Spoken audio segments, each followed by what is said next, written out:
Hello. तो आज के सेशन में हम देखने वाले हैं जंपिंग स्टेटमेंट, जिसमें देखेंगे आप break, continue and goto. तो ब्रेक स्टेटमेंट का यूज बेसिकली हम लूप के साथ करते हैं और स्विच के साथ करते हैं। अगर आपको लूप को टर्मिनेट करना है या लूप को रोकना है, ठीक, या स्विच से बाहर जाना है, तो उसके लिए हम क्या यूज करते हैं? Break statement. तो द ब्रेक इन सी और C plus plus is a loop control statement which is use to terminate the loop as soon as the break statement is encountered from with in a loop. यानी कि अगर आप break का use करते हो और अगर आपने नेस्टेड लूप किया तो वो सिर्फ इनर लूप के बाहर भेजेगा आपको। ऐसा नहीं होगा कि सारे लूप एक साथ क्या हो जाएंगे, टर्मिनेट हो जाएंगे। तो जो ब्रेक स्टेटमेंट होता है, जहां पर आपने यूज किया है उस पर्टिकुलर लूप से आपको क्या करेगा, बाहर भेजेगा। तो द ब्रेक इन सी और C plus plus is a group loop control statement which is use to terminate the loop. The loop iteration stops their end control return from the loop immediately to the first statement after the loop. Okay, तो हम यहाँ पर इसका example भी देखेंगे कि भाई break का यूज हम कैसे करते हैं। तो यहाँ पर हमने कमेंट में मैंने लिख दिया ब्रेक।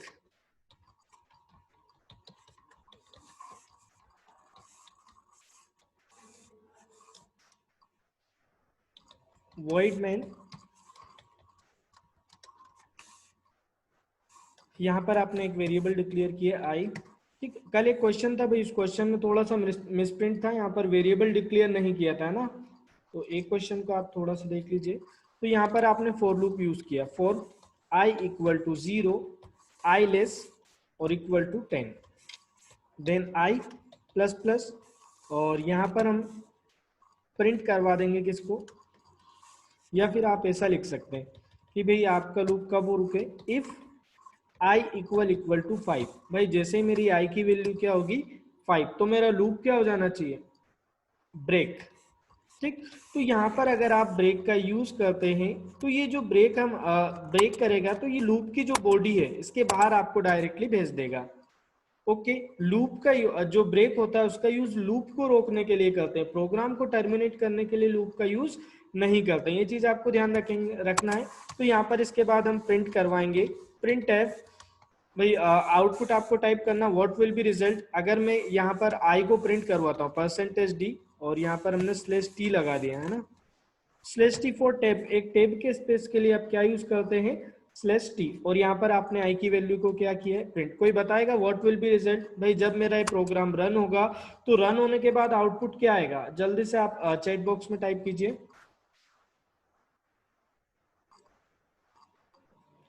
जब मैं प्रोग्राम को रन करूंगा तो व्हाट विल बी रिजल्ट?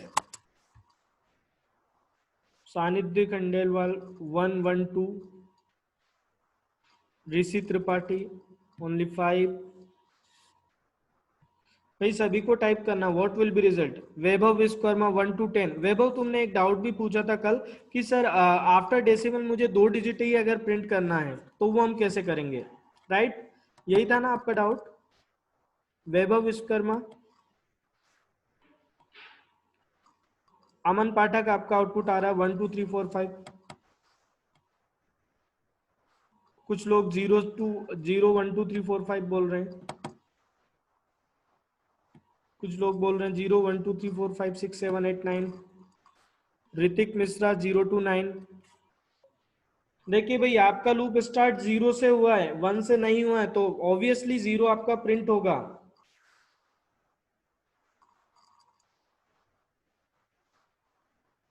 गुरुशी, आपका करेक्ट आंसर है 0 1 2 3 4। अमन धाकड़, आपका भी करेक्ट आंसर है। भाई आपका लूप 0 से स्टार्ट होगा, उसे जैसे ही आई की वैल्यू 5 मिलेगी आपका लूप टर्मिनेट हो जाएगा। मतलब देखिए क्या इसका फ्लो कैसे रहेगा। देखिए आपका लूप स्टार्ट हुआ आई इक्वल टू 0, 0 10 से लेस है, कंडीशन ट्रू। तो यहाँ पर ये कंडीशन आपकी फॉल्स होगी, क्यों? क्योंकि ये कब ट्रू होगी, जब आई की वैल्यू 5 होगी। तो आपका आउटपुट क्या आएगा, पहले आपका 0 प्रिंट होगा, देन 1, देन 2, देन 3, देन 4। आई की वैल्यू जैसे ही आपकी 5 होगी तो उसके बाद वाला स्टेटमेंट एग्जीक्यूट नहीं होगा, तो ब्रेक आपको कहां पर पहुंचा देगा, उस लूप के बाहर। ठीक, तो इस तरीके से जब मैं मेरे प्रोग्राम को रन करता हूं तो मैं देखूंगा कि मेरा आउटपुट क्या आएगा, 0 1 2 3 4। क्लियर है भाई सभी को? ये किसी को ब्रेक में कोई डाउट है? बन जाएगा। अच्छा, अगर मैंने एक और लूप लगाया यहाँ पर, है ना, सपोज एक और लूप आपने लिखा और यहाँ पर लिख दिया suppose int j equal to 0, same loop चल रहा है, जे लेस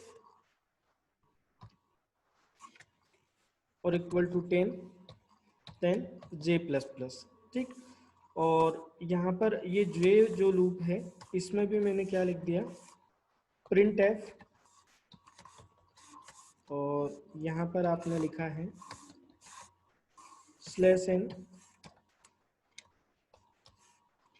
इसको देखिए, ये नेस्टेड लूप भी आपका हो जाएगा। अगर आप लूप के अंदर लूप यूज करते हैं तो क्या होगा, इसी को हम बोलते हैं नेस्टेड लूप।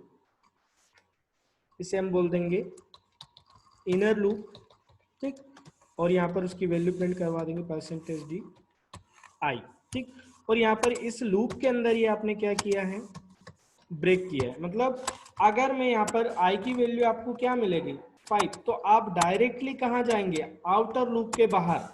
इसे आप यहाँ पर ऐसा लिख सकते हैं /t आउटर लूप।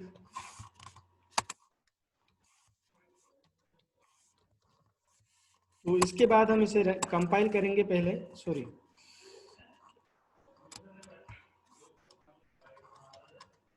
यहाँ पर आप ऐसा यूज कर सकते हैं जी, फर्स्ट कंपाइल, देन उसके बाद आप एग्जीक्यूट करते हैं तो आप देखेंगे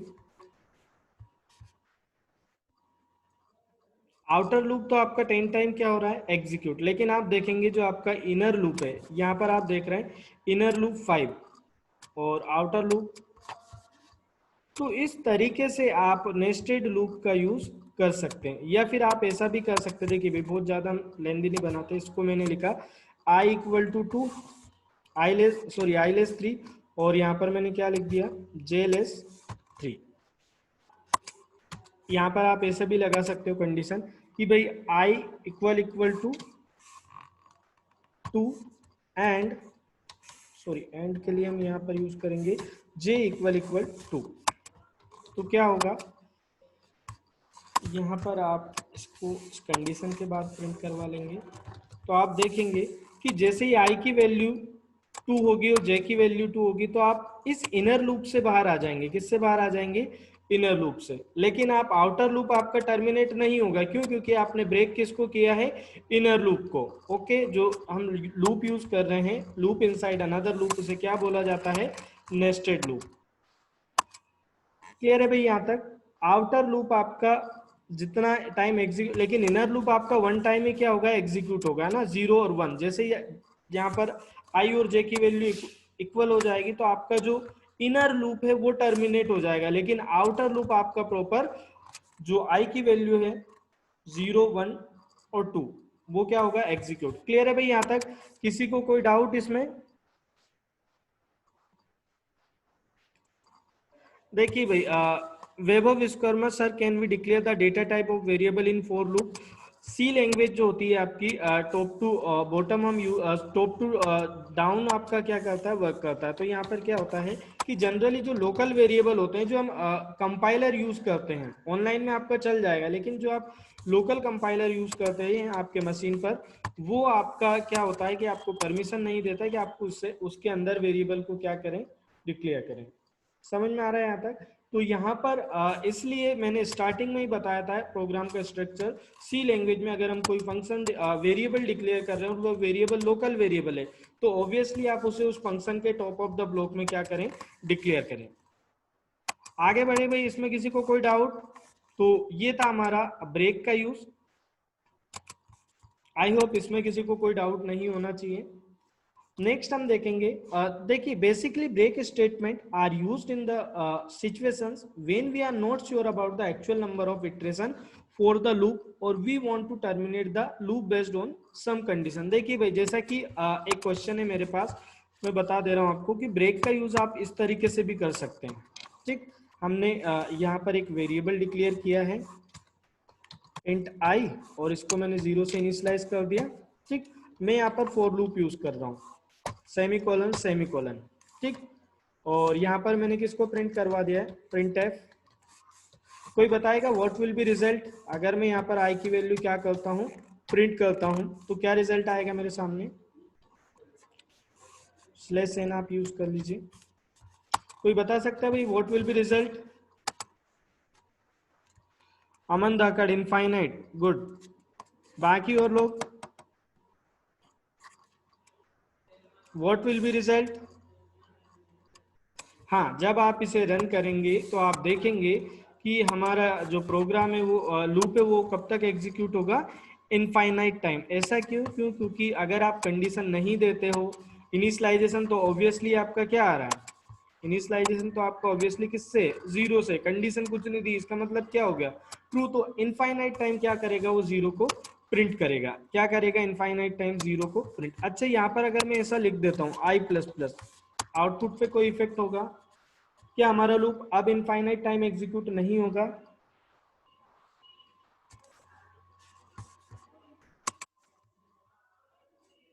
अगर आप रन करते हैं तो क्या आपका प्रोग्राम इनफाइनाइट टाइम एग्जीक्यूट नहीं होगा? बिल्कुल होगा। बस ये कि अब 1 2 3 4 5 इनफाइनाइट टाइम चलेगा। अच्छा, कितने लोगों को ऐसा लगता है कि मैं ये जो इंक्रीमेंट ऑपरेटर है इसको मैं किसी अदर प्लेस पे लिख सकता हूं? सपोज मैंने यहां पर लिख दिया, इट इज पॉसिबल, क्या हम ऐसा कर सकते हैं?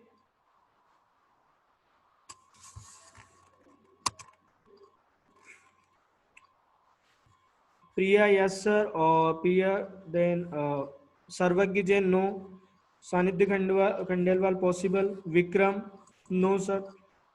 बाकी लोग भी? हाँ, तो देखिए ऐसा कोई कंपल्सन नहीं है कि आप फॉर लूप में इसी लाइन में क्या करें? इंक्रीमेंट। अगर आप ऐसा लिखेंगे तो भी आपका क्या करेगा? वर्क करेगा। इसमें कोई एरर नहीं होगी। आप देखेंगे मैंने इंक्रीमेंट इस प्लेस पे ना लिख के कहां पर लिखा है? यहाँ पर, कंपाइल देन रन। ओके, तो आप देख रहे हैं इस टाइप से आपका लूप क्या हो रहा है? एग्जीक्यूट।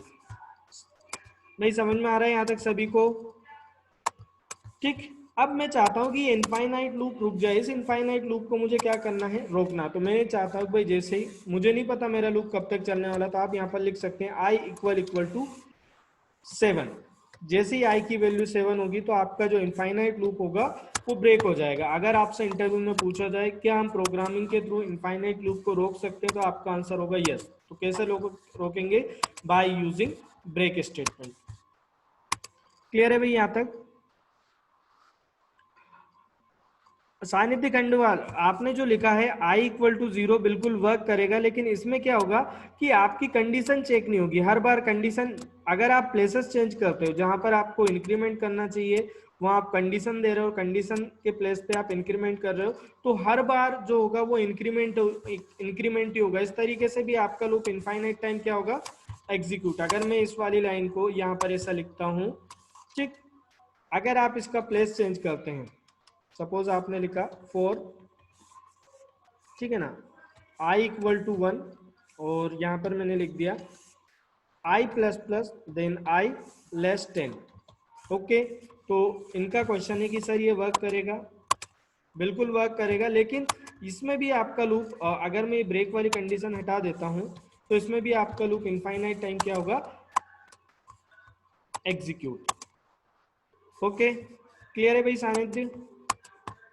और किसी को कोई डाउट ब्रेक में? आगे बढ़े, सभी को क्लियर है ब्रेक?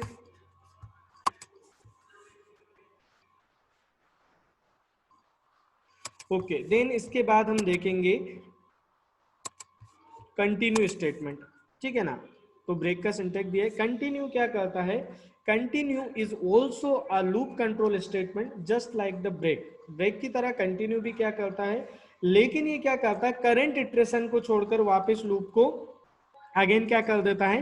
कंटिन्यू कर देता है। तो continue is also loop control statement just like the break statement. Continue statement is opposite to that of break statement. Instead of terminating the loop, यानी कि ये लूप को टर्मिनेट नहीं करता, it forces to execute the next iteration of the loop. as the name suggests, the continue statement forces the loop to continue or execute the next iteration.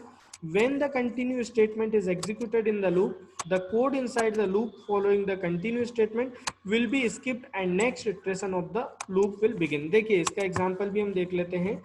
क्या होता है, continue क्या करता है, करंट इटरेशन को छोड़कर फोर्स करता है नेक्स्ट इटरेशन के लिए। तो यहां पर आपने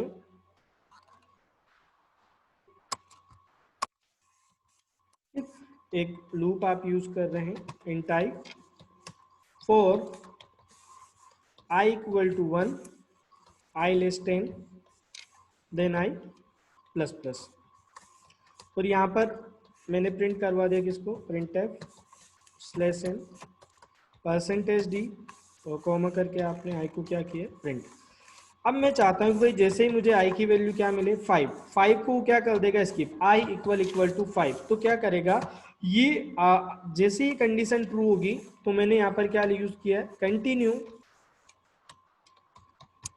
ठीक, इट मीन्स कंटिन्यू होगा तो ये वाला स्टेटमेंट आपका एग्जीक्यूट नहीं होगा, ये फोर्स करेगा कि भाई इसके बाद का स्टेटमेंट एग्जीक्यूट ना करके क्या हो जाएगा, आई की वैल्यू 5 से इंक्रीज होके 6। इट मीन्स आपका आउटपुट क्या आना चाहिए इसमें, भाई आउटपुट जल्दी से टाइप कीजिए चैट बॉक्स में।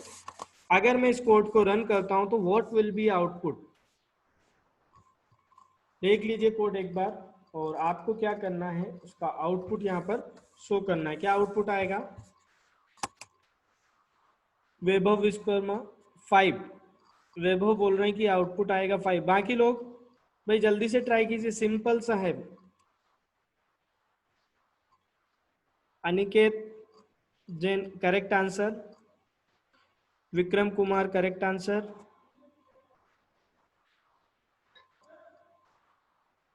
अमन Pathak wrong, Shivani Chandel correct answer, Priya correct answer, Dimple correct answer, Shubhangi wrong answer, Vivek wrong, Hrithik Mishra incorrect, Rashi incorrect, Akash incorrect. देखिए भाई मैंने बोला कि करंट इटरेशन यानी कि 5 तो आपका आउटपुट में आना ही नहीं है ना, 5 को छोड़ के 1 से लेकर 9 तक आपका आउटपुट क्या होगा, स्क्रीन पे प्रिंट होगा। कैसे, i इक्वल टू 1, 1 10 से ले से कंडीशन ट्रू, क्या 1 5 के इक्वल है, नहीं, तो ये अभी कंटिन्यू नहीं होगा, तो आपका आउटपुट आएगा 1 2 3 4। जैसे ही i की वैल्यू 5 होगी ये कंडीशन क्या हो जाएगी, ट्रू। तो क्या करेगा, फोर्स करेगा वापस नेक्स्ट इटरेशन के लिए, तो इस केस में i की वैल्यू क्या हो जाएगी आपकी 6। तो देन आपका आउटपुट आएगा 6 7 8 एंड 9। ओके, तो जब आप अपने प्रोग्राम को रन करते हैं तो आप देखेंगे कि आपका आउटपुट क्या होगा, 1 2 3 4 5 1 2 3 4 6 7 8 9। इट मीन्स इसने जो कंडीशन आपने लगाई उसको क्या करेगा, स्किप। हाँ Vaibhav, it means continue will skip the current iteration. जैसे कि आपने जो कंडीशन लगाई i इक्वल टू 5, तो 5 वाले इटरेशन को क्या कर देगा, स्किप कर देगा और फोर्स करेगा नेक्स्ट इटरेशन के लिए। प्रगति आपका इनकरेक्ट आंसर है, महक राय करेक्ट आंसर। ठीक है भाई यहां तक। अब बताइए किसी को कंटिन्यू में कोई डाउट है, ऐसा कोई जिसको कंटिन्यू समझ में नहीं आया हो। ठीक है भाई, तो कंटिन्यू जो है सिर्फ और सिर्फ लूप के साथ यूज होता है, आप इसे स्विच के साथ यूज नहीं कर सकते। क्या बोला मैंने, कंटिन्यू का यूज सिर्फ और सिर्फ हम लूप में करते हैं, स्विच के साथ इसका कहीं पर भी यूज नहीं होता है। ठीक, तो यहाँ पर हम देखेंगे कंटिन्यू, ये आपका सिंटेक्स दिया हुआ। देन नेक्स्ट आता है go to statement. Go to statement आपका जंपिंग स्टेटमेंट की कैटेगरी में आता है।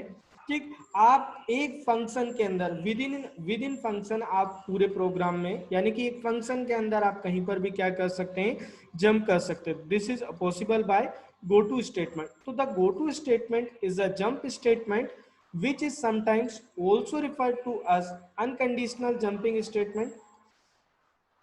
The go-to statement can be used to a jump from anywhere to anywhere within a function। यानी कि जो go-to statement होता है वो jump कर सकता है, लेकिन कहाँ पर, सिर्फ inside function। आप फंक्शन के बाहर या किसी अदर फंक्शंस में इसके थ्रू डायरेक्टली जंप नहीं कर सकते। सपोज मैं go to यूज कर रहा हूँ मेन मेथड में, तो मैं मेन मेथड में क्या कर पाऊंगा, जंप। मेन के बाहर आप उसमें जंपिंग नहीं कर पाएंगे। ओके, तो यहाँ पर हम इसका एग्जाम्पल भी देखेंगे।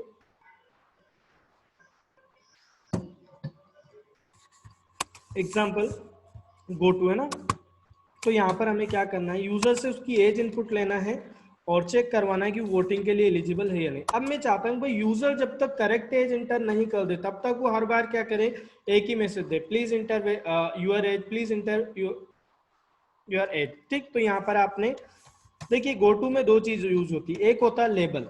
लेबल सिर्फ नाम होता है, आप कुछ भी लिख सकते हैं। तो सपोज लेबल का नाम मैंने क्या दे दिया, एलन सिटी।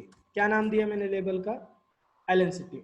ओके, आप एलन सिटी के प्लेस पे कुछ भी दे सकते हैं, लेकिन ये जो लेबल के साथ हम यूज कर रहे हैं इसे बोलते हैं कॉलन। जो आप स्विच में केस के साथ यूज करते हैं वही क्या है, कॉलन। अगर आपको लेबल को डिक्लेयर करना है तो क्या यूज करेंगे, लेबल नेम देन कॉलन। तो यहाँ पर जो एलएनसीटी लेबल है उसमें मैंने मैसेज दे दिया, प्रिंट है इंटर यूर एज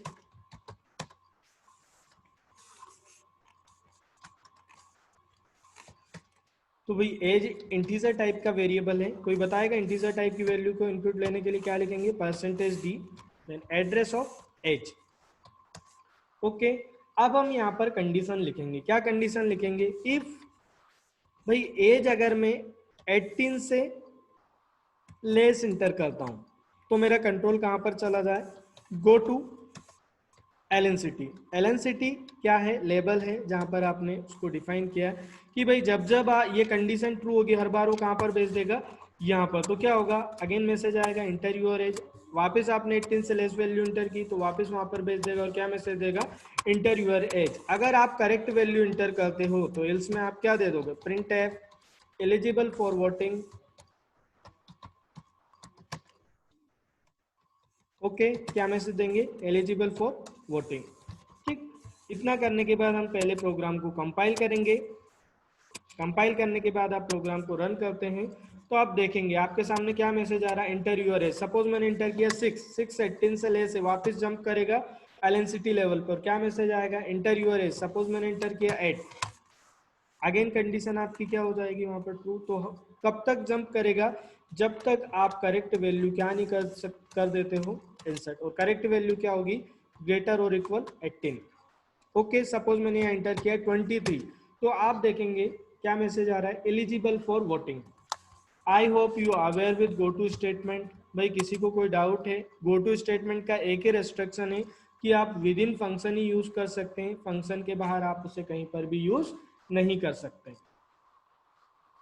ऐसा कोई जिसको गो टू स्टेटमेंट समझ में नहीं आया हो, अगर आपको कोई डाउट हो तो आप पूछ सकते हो, अदरवाइज हम आगे बढ़ते हैं। क्लियर है यहाँ तक,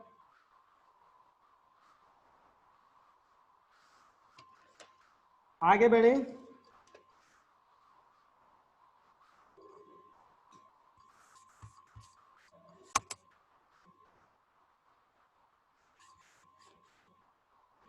ठीक है भाई, तो हम कंटिन्यू करते हैं इसके आगे। तो यहाँ पर आप देखेंगे गो टू स्टेटमेंट का सिंटेक्स।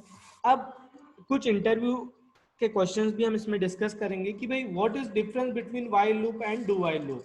भाई दोनों का काम किसी भी स्टेटमेंट को बार बार रिपीट करना है तो फिर दोनों में डिफरेंस क्या हुआ। ओके, तो यहाँ पर हम देखेंगे व्हाइल लूप और डू व्हाइल लूप। जैसा कि मैंने प्रीवियस सेशन में भी बताया था, while loop is a entry control loop और do while loop is a entry exit loop. ठीक, तो सिंपल सा डिफरेंस है, बहुत ज्यादा ऐसा कुछ नहीं है। व्हाइल लूप में कंडीशन पहले चेक होता है और डू व्हाइल में कंडीशन लास्ट में चेक होता है। लेकिन सबसे इंपॉर्टेंट डिफरेंस आपका यही है कि अगर आपकी कंडीशन ट्रू नहीं है, मतलब आपकी कंडीशन फॉल्स है, तो आपका लूप एक बार भी एग्जीक्यूट नहीं होगा। डू व्हाइल में क्या, अगर कंडीशन फॉल्स है तब भी कम से कम हमारा लूप एक बार क्या होता है, एग्जीक्यूट होता है। तो डिफरेंस देखेंगे, a while loop is an entry control loop. It tests for a condition prior to running a block of code. A do while loop is an exit control loop. It tests for a condition after running a block of code. Second difference, a while loop runs 0 or more times. Body of loop may never be executed. A do while loop runs once or more times, but at least once body of loop is executed at least once. ठीक, तो the variable in the test condition must be initialized prior to entering the loop structure. इसमें क्या होता है कि भाई अगर आपने कोई वेरिएबल यूज कर रहे हो कंडीशन में तो पहले आपको उसे इनिशियलाइज करना पड़ेगा। और डू व्हाइल में ऐसा नहीं है कि अगर आप इनिशियलाइज नहीं करोगे तो भी आपका लूप कम से कम एक बार एग्जीक्यूट होता है। सिंटेक्स आपको ऑलरेडी मालूम है, एंट्री कंट्रोल क्या होता है ऑलरेडी मैं आपको बता चुका हूँ। तो देन नेक्स्ट हम देखेंगे which loop is good for programming. भाई इंटरव्यू में जनरली पूछा जाता है कि भाई आपने 3 लूप्स पढ़े, while loop, do while loop और फॉर लूप, तो तीनों में बेस्ट कौन सा होता है? तो आपका आंसर क्या होना चाहिए? Depends on the programming need, we can not say which is best to use, where condition checking is required before body execution, just use for a while, and when condition is not required to check before body execution, just use do while. Okay अच्छा, ये question है can we use continue statement without using loop? No, जैसा कि अभी मैंने आपको बताया कि कंटिन्यू का यूज सिर्फ और सिर्फ लूप के साथ कर सकते हैं, लूप के बाहर आप कहीं पर भी इसका यूज नहीं कर सकते। तो आपका आंसर होगा no, continue statement can only be use with in the loops only, it can be any loop, while, do while और for, किसी भी लूप के साथ आप इसका यूज कर सकते हैं। If we use continuous statement without using loop, there will be a compiler error, misspelled continue. Okay.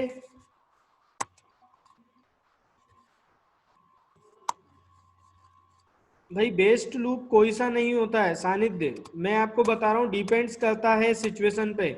अगर आपको एंडिंग पता है कि भाई मेरा लूप सिर्फ इतने टाइम ही एग्जीक्यूट होने वाला है, तो आप फॉर लूप यूज करेंगे। बेसिकली जो पैटर्न वाले प्रोग्राम होते हैं तो हम किससे बनाते हैं? फॉर लूप से।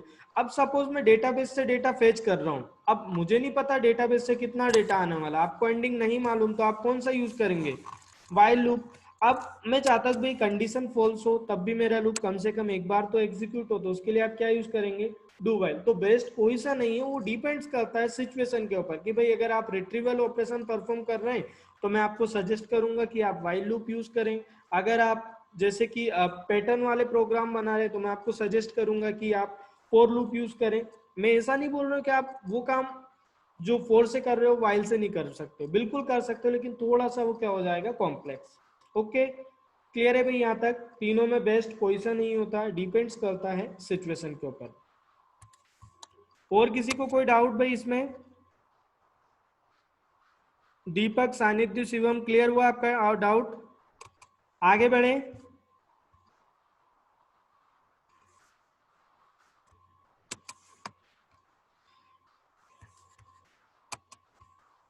नेक्स्ट क्वेश्चन है आपका, can go to statement transfer program control from one function to another function? क्या हम गो टू के थ्रू एक फंक्शन से दूसरे फंक्शन में कंट्रोल को ट्रांसफर कर सकते हैं? तो अभी मैंने आपको बताया था कि go to statement with in a function work करता है, आप फंक्शन के बाहर कहीं पर भी कंट्रोल को ट्रांसफर नहीं कर सकते। तो आई होप इसका आंसर आपको पता होगा कि no, as we now that go to statement can transfer the programs control to specified level, but it has a limitation as it can transfer programs control within a function only.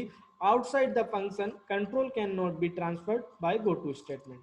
Okay भाई, इसमें तो किसी को कोई doubt नहीं है, आगे बढ़े। नेक्स्ट, हाँ, सिंपल सा क्वेश्चन है, what are the jumping statements in C language and how this works? तो जंपिंग स्टेटमेंट हम देख चुके भैया ना, गो टू ब्रेक, हाँ, जंपिंग एक रिटर्न, आपने देखा होगा कहीं कहीं पर रिटर्न भी लिखा रहता है। क्या लिखा रहता है? रिटर्न। जैसे कि कंटिन्यू, ब्रेक, और मैंने आपको बताया रिटर्न जनरली अगर आपको किसी फंक्शन से बाहर जाना है, क्या बोला मैंने? रिटर्न जनरली कब यूज करते हैं? जब आपको किसी फंक्शन से बाहर जाना है। Generally return statement is used in a function body, it transfer program control from call to calling function, यानी कि जिस फंक्शन ने उसको कॉल किया अगर उसी को अगर आपको कंट्रोल ट्रांसफर करना है तो आप रिटर्न का यूज कर सकते हैं। Return is also called as jumping statement. ठीक, तो सपोज मैंने यहाँ पर ये प्रोग्राम लिखा और इसमें मैंने यहाँ लिख दिया इंट, और मैं यहाँ पर आके लिख रहा हूँ रिटर्न 0। कोई बताएगा what will be result? Compile, then मैंने इसको रन किया, 45, डायरेक्टली ऑपरेटिंग सिस्टम को उसने रिस्पॉन्स भेज दिया, मतलब आपका कोड एग्जीक्यूट नहीं होगा। तो इस तरीके से हम जंपिंग स्टेटमेंट के रूप में क्या यूज कर सकते हैं? रिटर्न। अगर आपको किसी फंक्शन से बाहर जाना है, यानी कि दूसरे फंक्शन को कंट्रोल ट्रांसफर करना है जिसने इसको कॉल किया, तो आप रिटर्न स्टेटमेंट का भी यूज कर सकते हैं। क्या रिटर्न हम डायरेक्टली ऐसा लिख सकते हैं विदाउट जीरो तो भी आपका वर्क करेगा? अगर आपने ऐसा लिखा है आप देखेंगे, ठीक, both are same year. Clear है भाई, यहाँ तक समझ में आया? तो जंपिंग स्टेटमेंट में हमने देखा break, continue, go to and return. तो रिटर्न थोड़ा सा स्पेशल था, ये आपको जैसे आप हैकर रैंक्स वगैरह पे क्वेश्चन सॉल्व करते हैं तो जो ऑलरेडी कोड लिखा रहता है कहीं कहीं पर लिखा रहता है रिटर्न। तो आई hope you aware with return statement. आगे हम जब यूजर डिफाइंड फंक्शन पढ़ेंगे तो उसमें एक बार और डिस्कस करेंगे इसको। आगे बढ़े भाई, क्लियर है सभी को यहाँ तक? तो ये तो था हमारा प्रीवियस क्लास का सेशन। अच्छा, प्रीवियस क्लास में मैंने आपको कुछ प्रोग्राम बोले थे बनाने के, तो किसी ने ट्राई किया? कुछ प्रोग्राम्स दिए थे ना, उसमें क्वेश्चन थे। हाँ हाँ वैभव, तुम्हारा मैं डाउट क्लियर कर देता हूँ ना। देखिए वैभव, तुमने ये पूछा था कि सर अगर मैंने यहाँ पर लिखा है फ्लोट, ये आप, और मैंने यहाँ पर वैल्यू पास कर दी है, ठीक। अब मैं चाहता हूं कि मेरा जो आउटपुट है वो आफ्टर डेसिमल कितने प्लेसेस आए? सिर्फ 2 प्लेसेस। मैं क्या चाहता हूं, मेरा जो आउटपुट है वो डेसिमल के बाद में सिर्फ कितने प्लेसेस प्रिंट करे? 2। तो आप डायरेक्टली यहाँ पर सिंपल सा लिख सकते हैं, प्रिंट है परसेंटेज 1 पॉइंट, या क्या लिखेंगे 0.2f, और यहाँ पर आप उस वेरिएबल का नाम क्या कर देंगे? पास।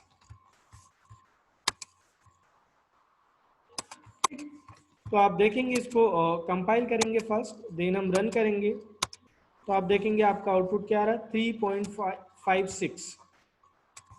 क्लियर है भाई यहाँ तक? वैभव, ठीक है भाई। अच्छा, जो प्रीवियस सेशन में हमने क्लास का उसका कॉन्सेप्ट देखा था, उसमें ऐसा कोई प्रोग्राम तो नहीं है जो आप नहीं बना पाए हो? बहुत सिंपल से क्वेश्चन थे, बहुत ज्यादा टफ नहीं थे। जैसे इसमें था फर्स्ट क्वेश्चन आपका, right a C program that reads 5 numbers and sum of all odd values between them। ऐसा कोई जिससे प्रोग्राम नहीं बना हो? सभी से बन गया था। इसमें हमने एरे यूज नहीं किया था शायद, ये वाला तो मैंने कल आपको बता भी दिया था ना। नेक्स्ट, ये तो सिंपल था। ये वाला भी इजी है, जैसे फॉर लूप का आप यूज करके सिर्फ आपको कौन से नंबर प्रिंट करना था?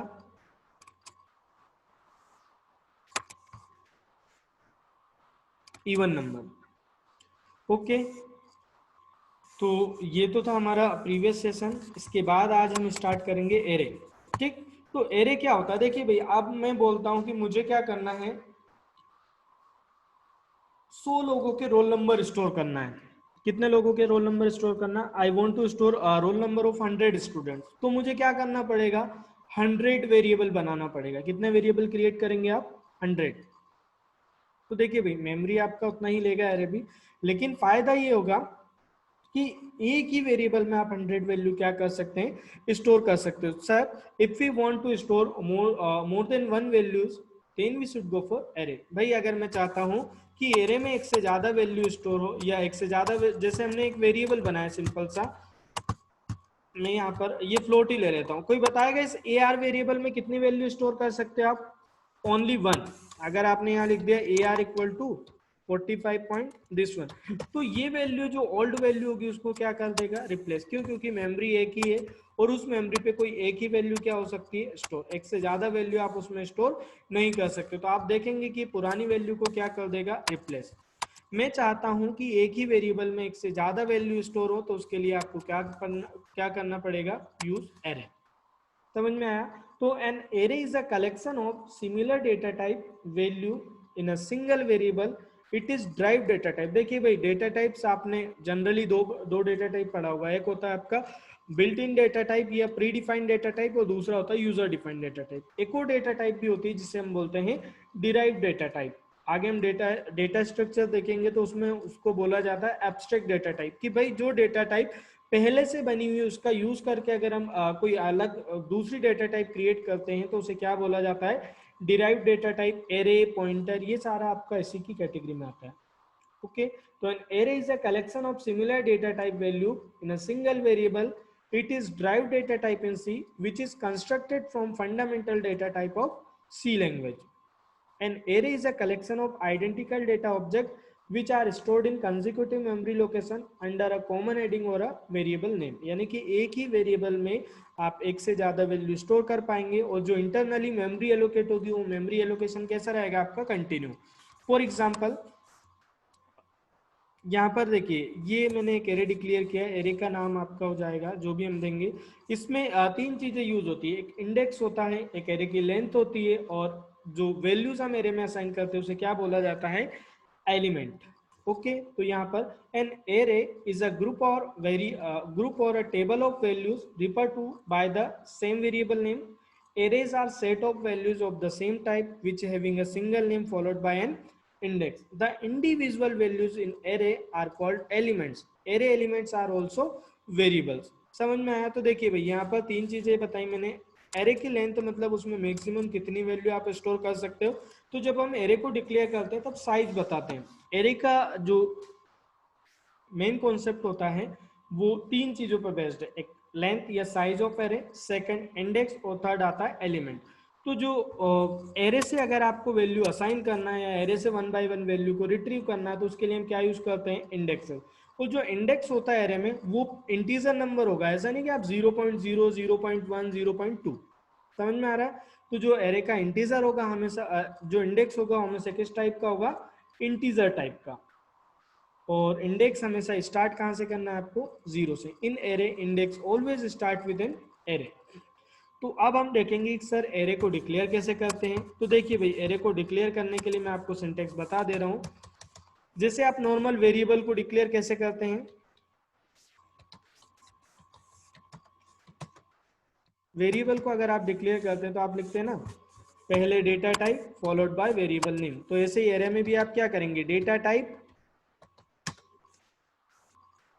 एरे का नाम, ठीक, और यहाँ पर आप स्क्वायर ब्रैकेट. देखिए जैसे हम ये ब्रैकेट लगाते हैं तो ये क्या इंडिकेट करता है कि ये आप एक फंक्शन है. भाई अगर आप कहीं पर भी इस टाइप से ये ब्रेसेस यूज करते हैं तो इसका मतलब क्या हो जाता है कि ये फंक्शन है. तो कंपाइलर जहां पर भी इस ब्रेसेस को देखेगा तो मैक्सिमम क्या मान के चलता है कि भाई आप फंक्शन यूज कर रहे हैं. अगर आप इस टाइप से स्क्वायर ब्रैकेट यूज करते हैं तो ये क्या इंडिकेट करता है कि भाई आपने कोई एरे को क्या किया है, डिक्लेयर. ओके, ठीक है भाई आगे बढ़े. तो देखिए इसका सिंटेक्स होता है, अब यहाँ पर जो आप साइज देंगे वो साइज क्या होना चाहिए, फिक्स्ड नंबर या इंटीजर. क्या इट मीन्स कि मैं क्या बोल रहा हूँ कि भाई साइज जो है वो आपकी इंटीजर टाइप की हो सकती है, कैरेक्टर टाइप की हो सकती है, बाइट टाइप की हो सकती है, शॉर्ट टाइप की हो सकती है. ठीक, दिस इज करेक्ट. लेकिन कभी भी आप यहाँ पर एरे की साइज में फ्लोट या डबल यूज नहीं कर सकते. इट मीन्स मैं साइज में ऐसा नहीं लिख सकता हूँ 2.5 या 3.5. क्लियर. तो सपोज आपने एक एरे डिक्लेयर किया इंट नम, ठीक, तो यहाँ पर साइज आपने लिखा 5 या आपने साइज क्या लिख दिया 10. तो देखिए मेमोरी में इस टाइप से इंटरनली एक ब्लॉक बनेगा 0, 1, 2, 3, 4, 5, 6, 7, 8, 9. भाई इंडेक्सेस 0 से स्टार्ट होता है इसलिए जो उसकी साइज होगी उसके एक कम तक जाएगा. क्लियर है भाई यहाँ तक. तो यहाँ पर आप देखेंगे जो एरे आपका क्रिएट होगा, ये इसका जो फर्स्ट इंडेक्स का जो एड्रेस होता है उसे हम क्या बोलते हैं, बेस एड्रेस. जो फर्स्ट इंडेक्स का एड्रेस होता है उसे जनरली क्या बोला जाता है, base address of the array. ठीक है. तो यहाँ पर हम देखेंगे बेस एड्रेस जो होता है, अगर आप किसी फंक्शन को कॉल करते हो और एरे का नाम पास करते हो उसका मतलब क्या है कि आपने सिर्फ उस एरे का बेस एड्रेस दिया है. अगर आपको बेस एड्रेस मिल जाता है तो उसके बाद के एड्रेसेस की वैल्यू आप वन बाय वन क्या कर सकते हैं, फाइंड कर सकते हैं. ठीक. तो यहाँ पर हम देख रहे थे कि भाई मैंने एक एरे डिक्लेयर किया, इसका मतलब क्या है कि मेमोरी में, अच्छा एक इंटीजर कितने बाइट का स्पेस लेता है, 4 बाइट का. तो how to calculate size of array,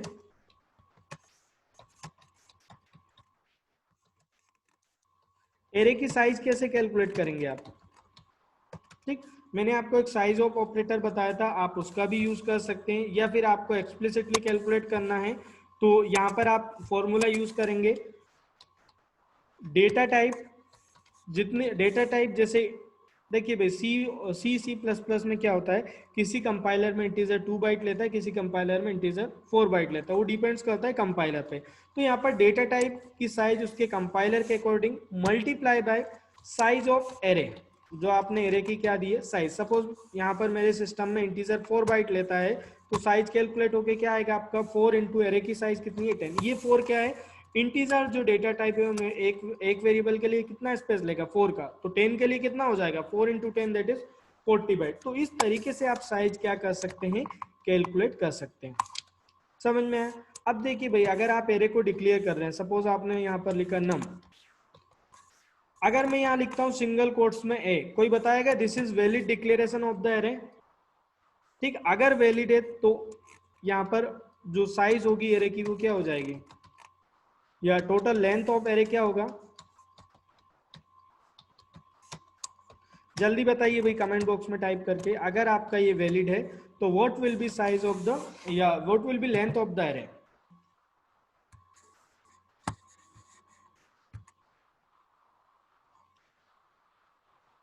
भाई इंटीजर 4 बाइट लेता है, सानिध्य 1 बाइट कैसे होगा भाई।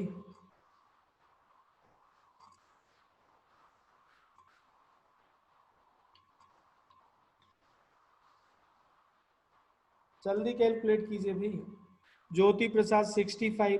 भाई मैं एरे की लेंथ की बात कर रहा हूँ, ये जो 65 बता रहे हैं आप वो आपकी एरे की साइज है। What will be length of array, जैसे अभी मैंने प्रीवियस में कैलकुलेट करके बताया ना। Priya correct answer, Shyam Kumar correct, Shilpi Kumari correct, Jyoti Prasad correct,